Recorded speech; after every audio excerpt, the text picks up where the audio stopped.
What's up everyone? Welcome to another OWL video. This one is going to be 3 games we had for week 6, week 7, and week 8. Just around this time for OWL, I wasn't feeling too great about the league for personal reasons. I wasn't feeling too great about these upcoming games, and I have no shame in why. The reason, frankly, was just that I'm facing people who I really just don't know who they are, which is, I'd like to get to know people in the league, but I didn't feel close to some of the people who I was facing. That's usually what gets me really hyped for games. So that combined with just general disinterest in some of the, or not disinterest, more discomfort with stuff that's happening in the league, just sort of made me tune out for a few weeks. But what I will say is I'm feeling back into it. I'm feeling like I do want to sort of complete these last 2 weeks with a lot more care, a lot more fun, just enjoy it, etc. And I'm facing 2 people who I consider some of my 2 best friends in this community, in Sean, aka the Blind Messiah, and Scout, aka Pokepastes, and I'm so excited to play Scout the most out of those 2 just because I haven't played her before, so that's going to be exciting. I'm not going to do team builders or anything, not going to show the team. I'll put the teams in the description. Just want to sort of go through all these replays very quickly, talk about what I was thinking in the game. We're facing Metro here. Yeah, from what I've seen, he's a great battler. From what I'm told, he's a fabled good user of the Keldeo. So I was excited to play this match. Oh, also, I'm wearing a sweater from Pokecast. People should pick it up. It looks really cool. Wait, let me show you. I don't know if you can see it. But it is really cool. So yeah, I'm just gonna go into the game against Metro. I'll just talk about the sets that I brought while I had them. You can look at the Pokepastes in the description below. But he leads Flygon here. I don't really know what this is, so he's just out here going for, whoa, okay, doesn't need to be this fast, but he goes for Dark Pulse, and it's obviously a Zoroark after that's revealed, and from there, I feel pretty comfortable. What I was going to do, unfortunately I got flinched, but what I was going to do is I was going to go for a Volt Switch, because I didn't think that he was going to lead, no, I was going to go for a Hydro Bomb, sorry, so that would have been done a lot to both Flygon and Zoroark. Just seems like my best play.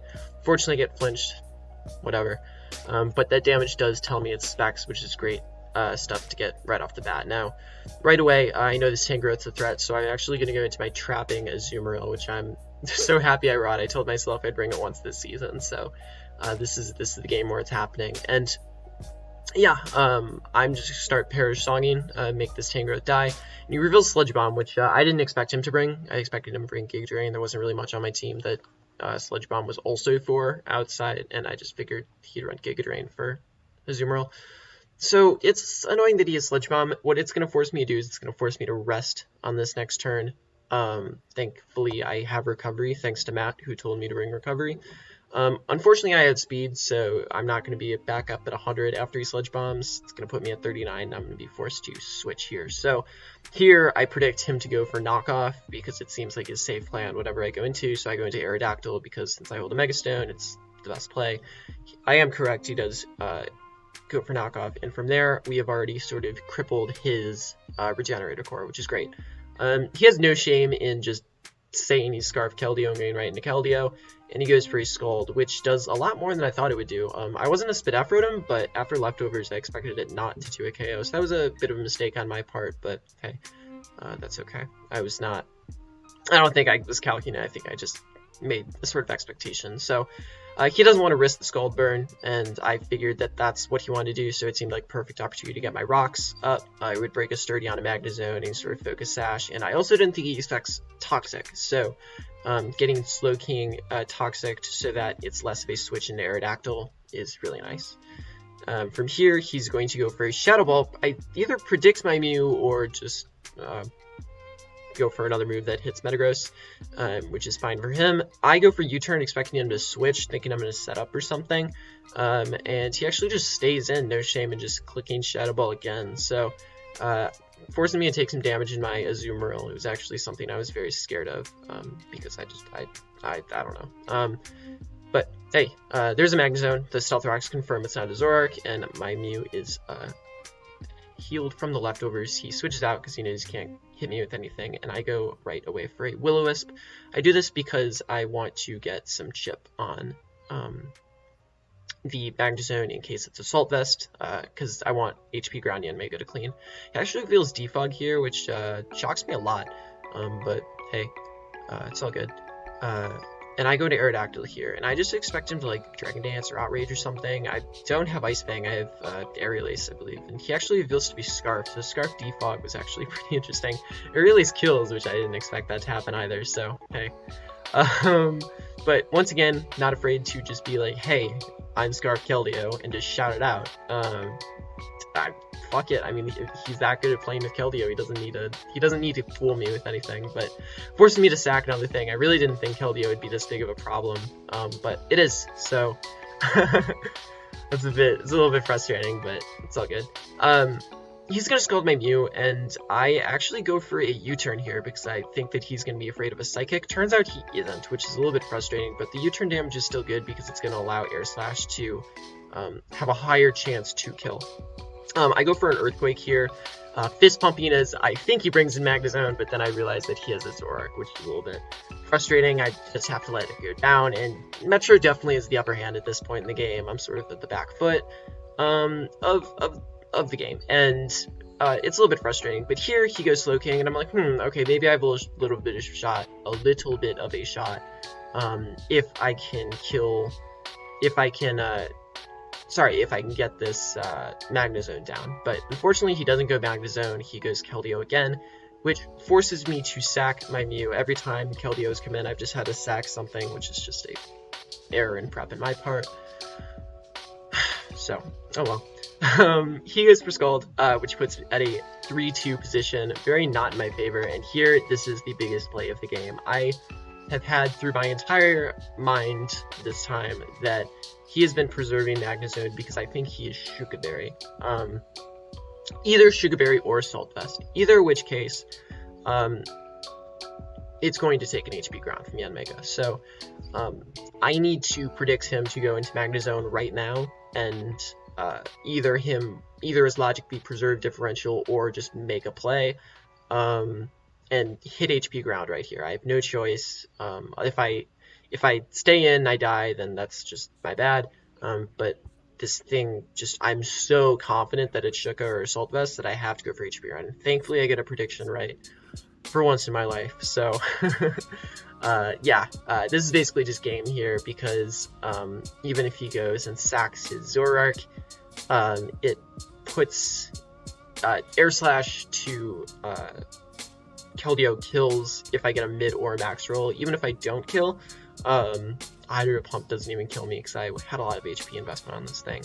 I don't even think non-HP invested would not take a Hydro Pump, but hey. And I go for Air Slash and I get the flinch, so it was actually a min roll, so I don't feel too bad, but also, like, he would have had to, like, I don't think he even had Hydro Pump at the end of the game, so he would have had to, like, Scald crit me. So he goes back to Magnezone, and I just get a Bugny MZ off just to reveal my item. I could have done HP ground, so yeah, that's the first game against Metro. It was a good one. It just came down to one play, ballsy play on my end that worked out, which is a bit cool. But other than that, I mean, it was just a good game. You know, I was still like in this moment of like, Owl's okay, but like I was happy that I won. I wasn't like thrilled because it was just like whatever. But hey, I won. So like now looking back, now that I care a little bit more now, good for my record, good for my team. Unfortunately, both Steven and Matt lost their games to Luke and Napi, so that's unfortunate. It's a little bit annoying in Owl when like I love my team and I've let my team down too, but it's personally frustrating when like you spend a lot of time prepping and then it doesn't really pay off because your other two team members lose, and that's something that's also in your control because you're part of a team, so like you're responsible for that just a little bit as well. So I don't feel too bad. It's just, you know, frustrating in the moment, but that's okay.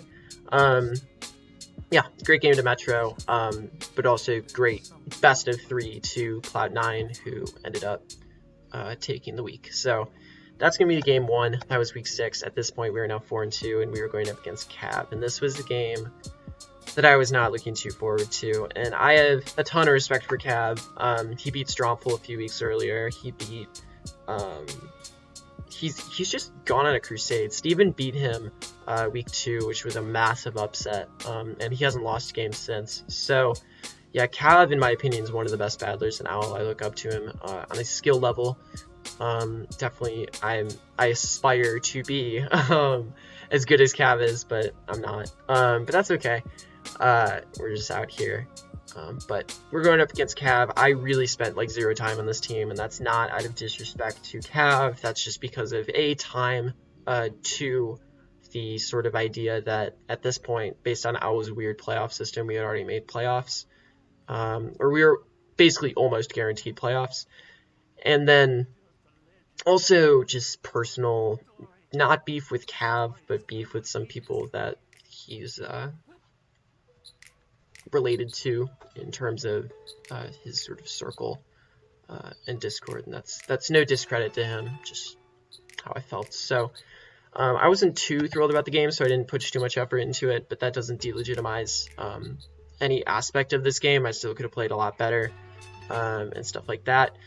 Here I brought up Protectives pads, Metagross, so I wish I had Hammer Armed a little bit earlier. And not gone for rocks, because what this is going to do is it's going to actually put me in a position where I'm just trading my Metagross for my Ferrothorn right after I make a misprediction, and go for Meteor Mash instead of Hammer Arm, which is just bad on my part. I expected him to go into Tornadus or Finny, because I expected him to want to preserve the Tornadus for a potential Belly Drum Azumarill set. But here I'll go for Volt Switch. He makes a good play and goes into Diggersby. He goes for a U-turn. I make a good play by staying in. And from here, I feel comfortable just going for a Hydro Pump. And after going for this Hydro Pump, I can pretty safely Volt Switch, get some damage. I know that a Recover's coming, but I bring in Crocodile so that I can knock off this thing's Violate, which is going to be pretty useful in my mind.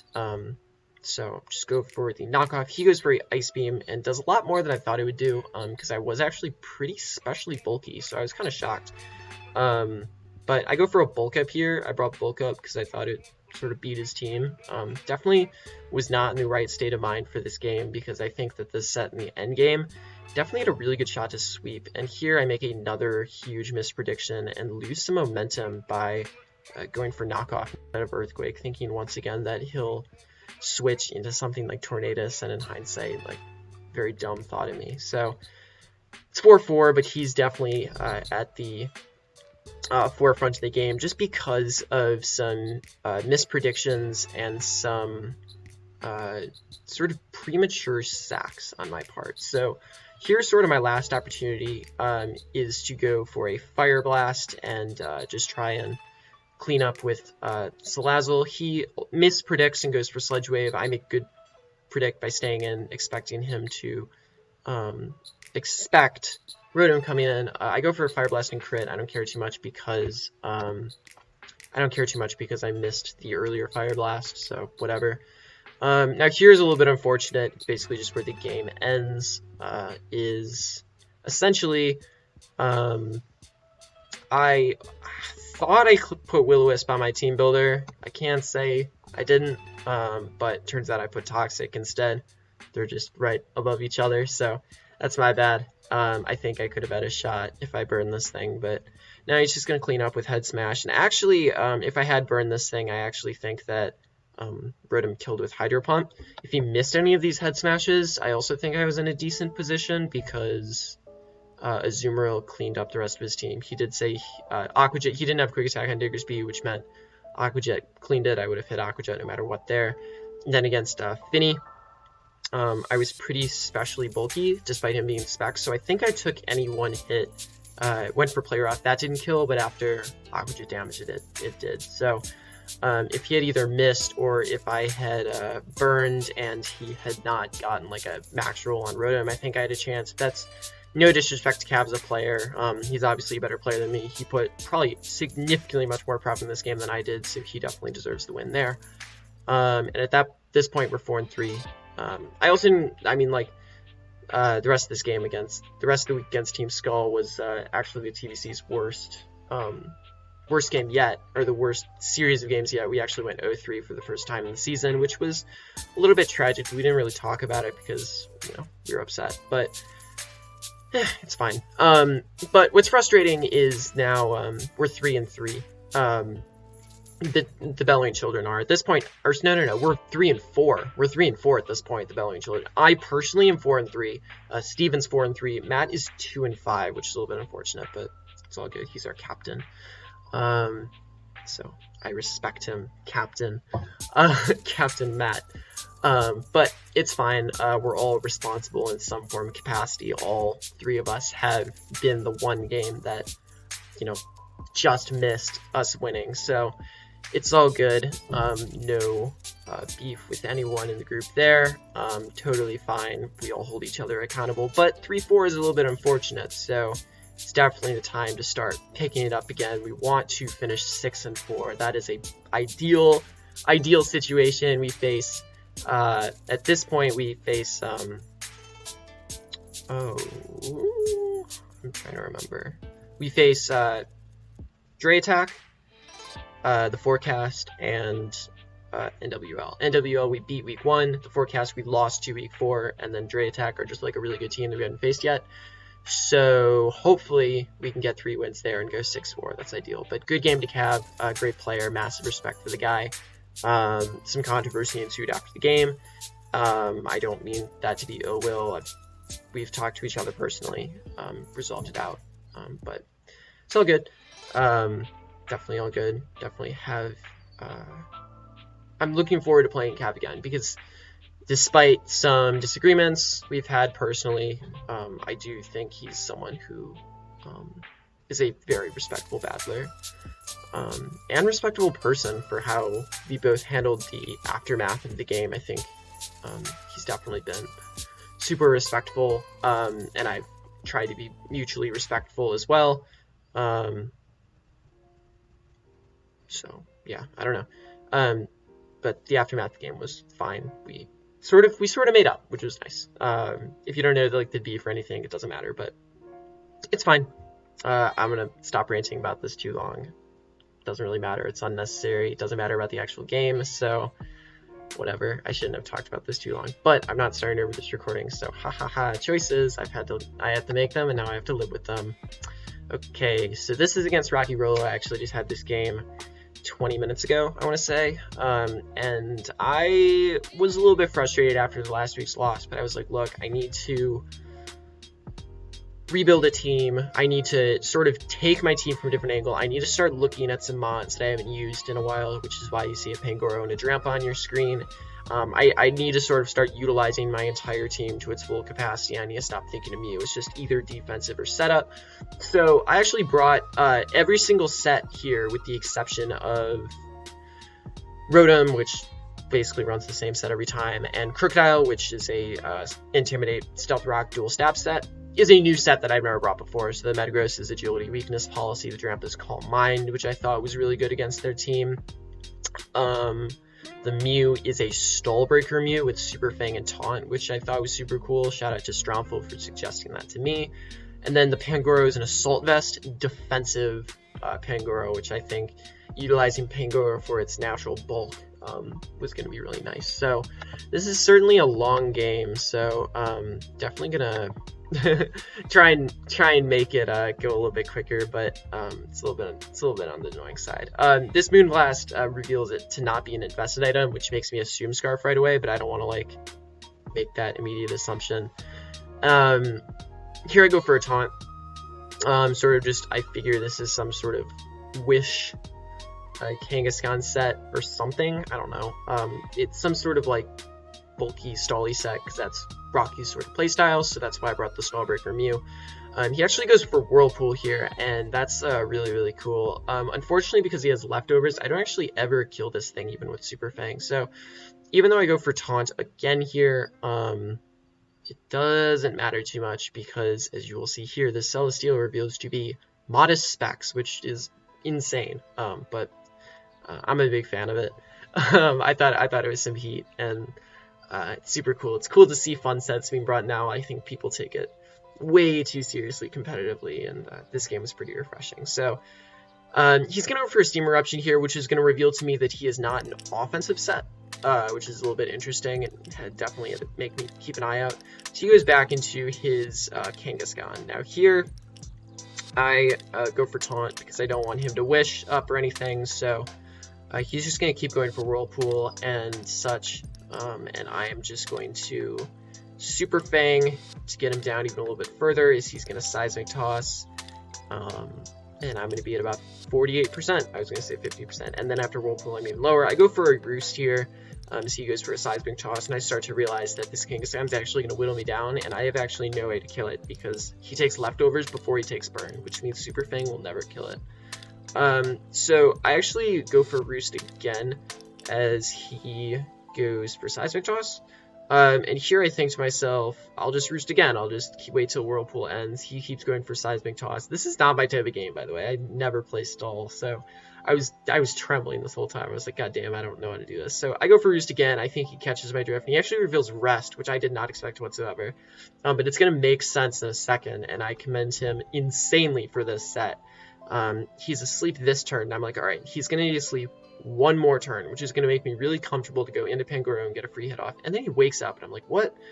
But he's actually Early Bird, which makes it actually such a cool set. I love that. So I predict him to go into Volcanion, and I go for a knockoff just to get the Leftovers off. I figured you'd go either Volcanion or Celesteela. I was fine getting rid of either of those items. That was sort of the main priority there. And then after that, I go into Rhythm to take the Steam Eruption from Volcanion, completely forget that this thing is electric immune, and then he crits me with U-turn, which did matter. It would have been nice to get a Pain Split off, but not going to complain at this point. In Owl, it's totally all good.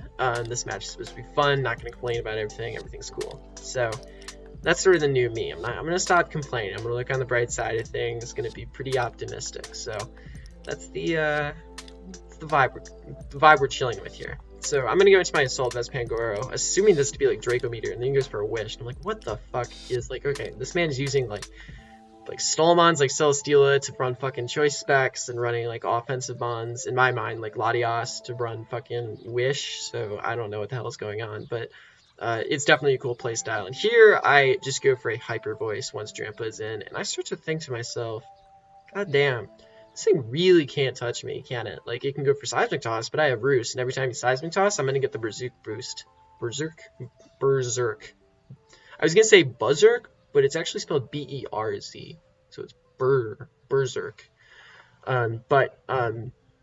Yeah, I just start Calm Minding up here. He goes for a Whirlpool to sort of chip me down, and it's going to be definitely more and more of a stall fest here as this continues to happen. So I'm going to go for a Hyper Voice, and he's going to take me down a little bit more. And I'm starting to realize to myself, like, you know, I don't think I win this because he Leftovers up.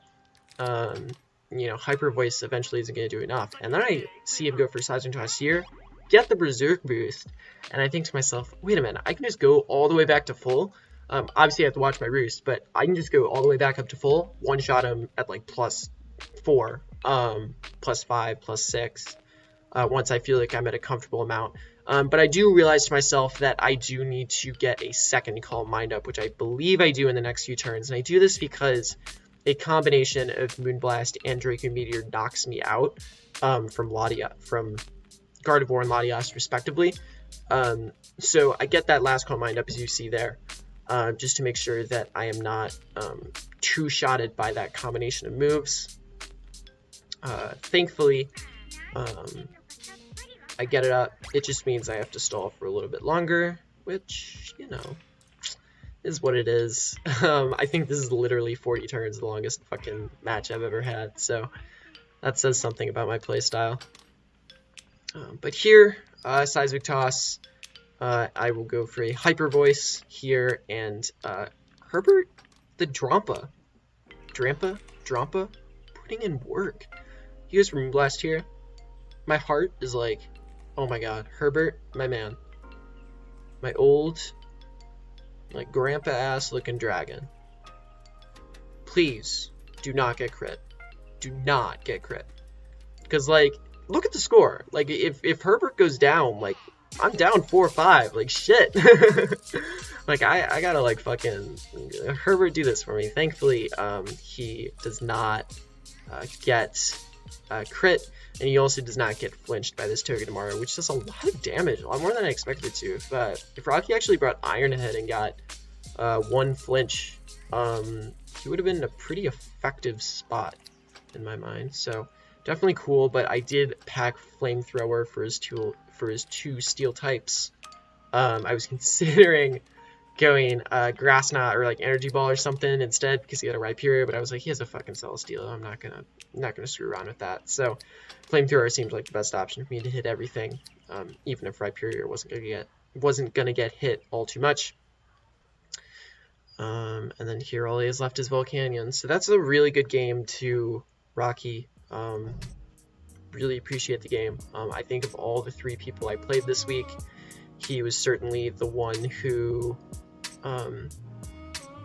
was genuinely just like the nicest person. Like, I think the past 2, great battlers, great people from what I've heard, what I've seen, but the past 2 are just, you know, here to battle, and they're, you know, want to get their games on their way and go back to their sort of teams, and it's fine. Like, if that's how you want to do it, that's cool. But I really appreciate Rocky taking the time to talk to me, taking the time to sort of converse about OWL, even if it was brief, taking the time to schedule, be understanding of each other's schedules, and just sort of get to know each other. After I talked to Rocky, he seems like a great guy, so shout out to you, man. Really appreciate it. He was not bitter at the end of this game. I was scared that he would be. If I was in his position, I'd be a little bit bitter, because I think that I played in a sort of scummy way. I personally sort of see like the stall-esque sort of types of games as very not disrespectful, but just it feels like you're wasting your opponent's time. You sort of feel bad about it, but he seemed really kind about it, really nice. So shout outs to him. He's a great guy. Yeah. So next week we play Sean, and I can hold no promises for what that game will look like. We have gone back and forth. Sean and I's games go fucking insane. We can bring memes. We can fucking go like balls to wall serious. We can throw out rules altogether. I mean, just like, who fucking knows what that game is going to be like. But I do know one thing: it's going to be the most funny OWL game of all time. Hopefully, potentially. Hopefully, if all goes well. So, if not, it's going to be a serious game, but we'll see how it goes. But I just love playing fun games with Sean. So, we'll see what happens. Thanks for watching. Sorry if it got a little bit ranty in terms of non-battle related stuff. That's my bad. I'm just sort of trying to process things. And like I said, I use these videos to sort of talk through stuff to myself and sort of reflect on some of the stuff that's happened in particular leagues. So yeah, stay tuned for week 9 against Sean. ABC, we got a forfeit against Dr. Slack, and he had some personal life stuff going on, which means we are in semifinals, and we are either going to be taking on Baldy or Socrates, both of which are horrifying opponents, so we might just lose right away, or we might not. The goal is to get to play Boots in finals, try and get some revenge. Hopefully Boots makes it to finals too. That's the dream ABC finals matchup. So yeah, looking forward to that. The ZUL as well, the league I created that I am partnering with the Blue Phoenix on. The game against Eevee and Gengar, the team builders should already be up. The game against Eevee and Gengar will be up in a few days, if not sooner. So super fun. Glad to see that the channel is going to try and reboot a little bit. I just had to take a little step back from the games. I just didn't feel like live commenting any of these 3 games, but thankfully we only, we went 2-1 plus 4 these past 3 weeks. And if I remember correctly, we were 4-2 plus 6, so that means we're 5-3 plus 9. Not bad. My goal at the start was to go 7-3, so hopefully that can still happen. Thanks for watching. Really appreciate the long thing. Hopefully you stuck all the way through. I'll see y'all later.